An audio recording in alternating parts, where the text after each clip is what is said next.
So the main reason why Traoré is abolishing political parties is because political parties in Burkina Faso, they were doing more harm than good.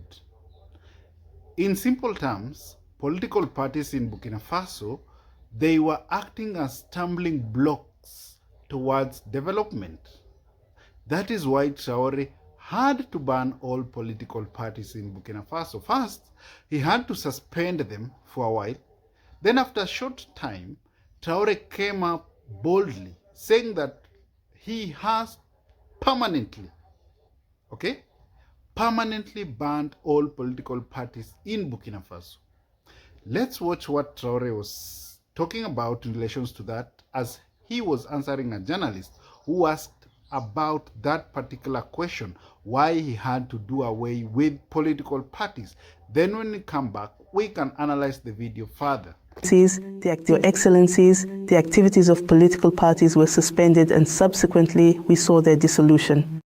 So what message is behind these decisions? What message? What has politics really accomplished in Burkina? Not much.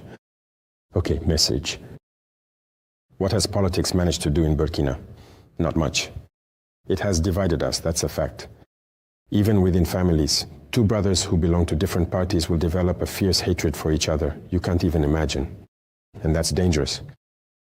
In terms of development, you know that politics is like a business in Africa.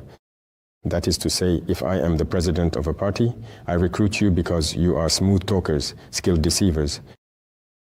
We flatter people, they follow us. We have business people on the left and right who help finance us, and then you go and bribe people. Once you've been thoroughly corrupted, if we win the elections, what can we do? Steal to get a return on investment. And those business people who financed you, you have no choice. You are obliged to give them all the government contracts. You can't make them pay customs duties properly. You can't make them pay taxes properly. Because they need a return on their investment. That's it. That's the reality. Even us, when we arrived, there were business people who approached us too, to finance or something. We are not politicians. If you want to give money, that's what led us to create a donation reception committee, if you remember. Afterwards, now the FSP.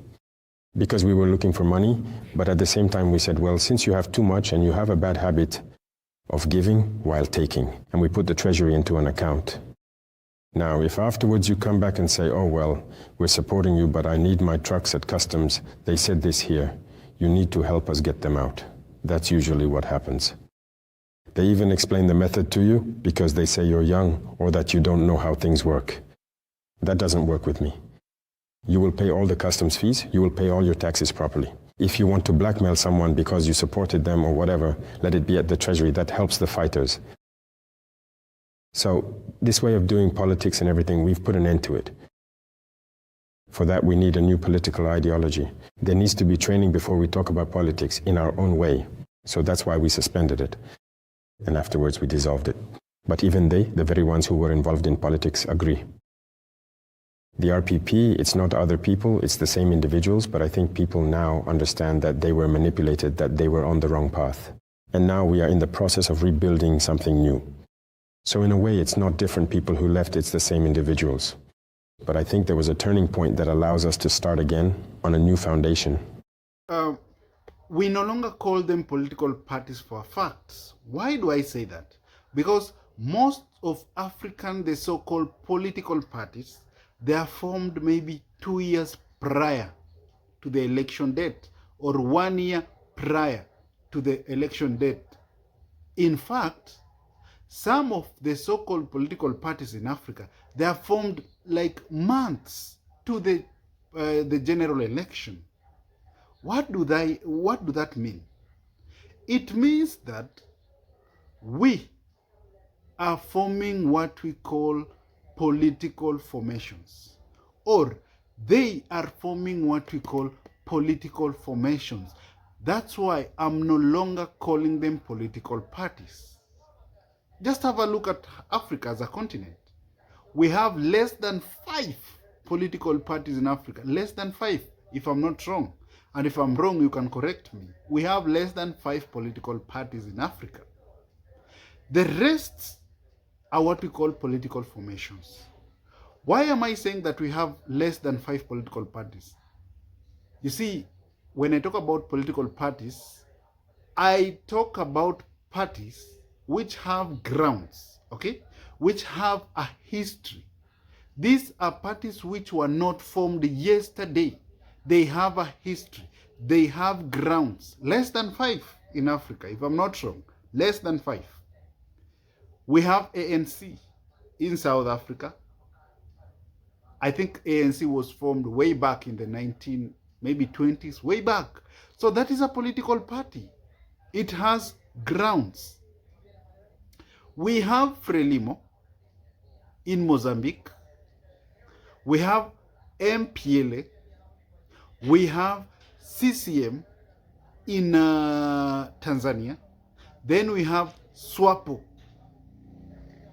in Namibia.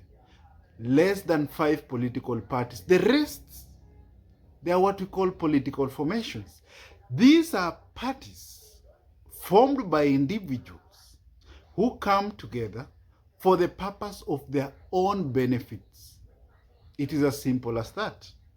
And that is the main reason why Traoré had to do away with political parties, because political parties were acting as hindrance block towards development in Burkina Faso. Giving out an example, you can have a brother, a blood brother, but the fact that you belong to different political parties, you disagree. You disagree because of the fact that you belong to different political parties. More than 80 political parties in Burkina Faso, they were banned. Okay? So we don't know what is going to happen next.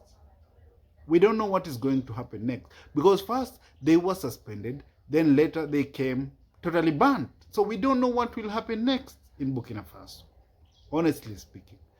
But Traoré is setting an example to all African leaders.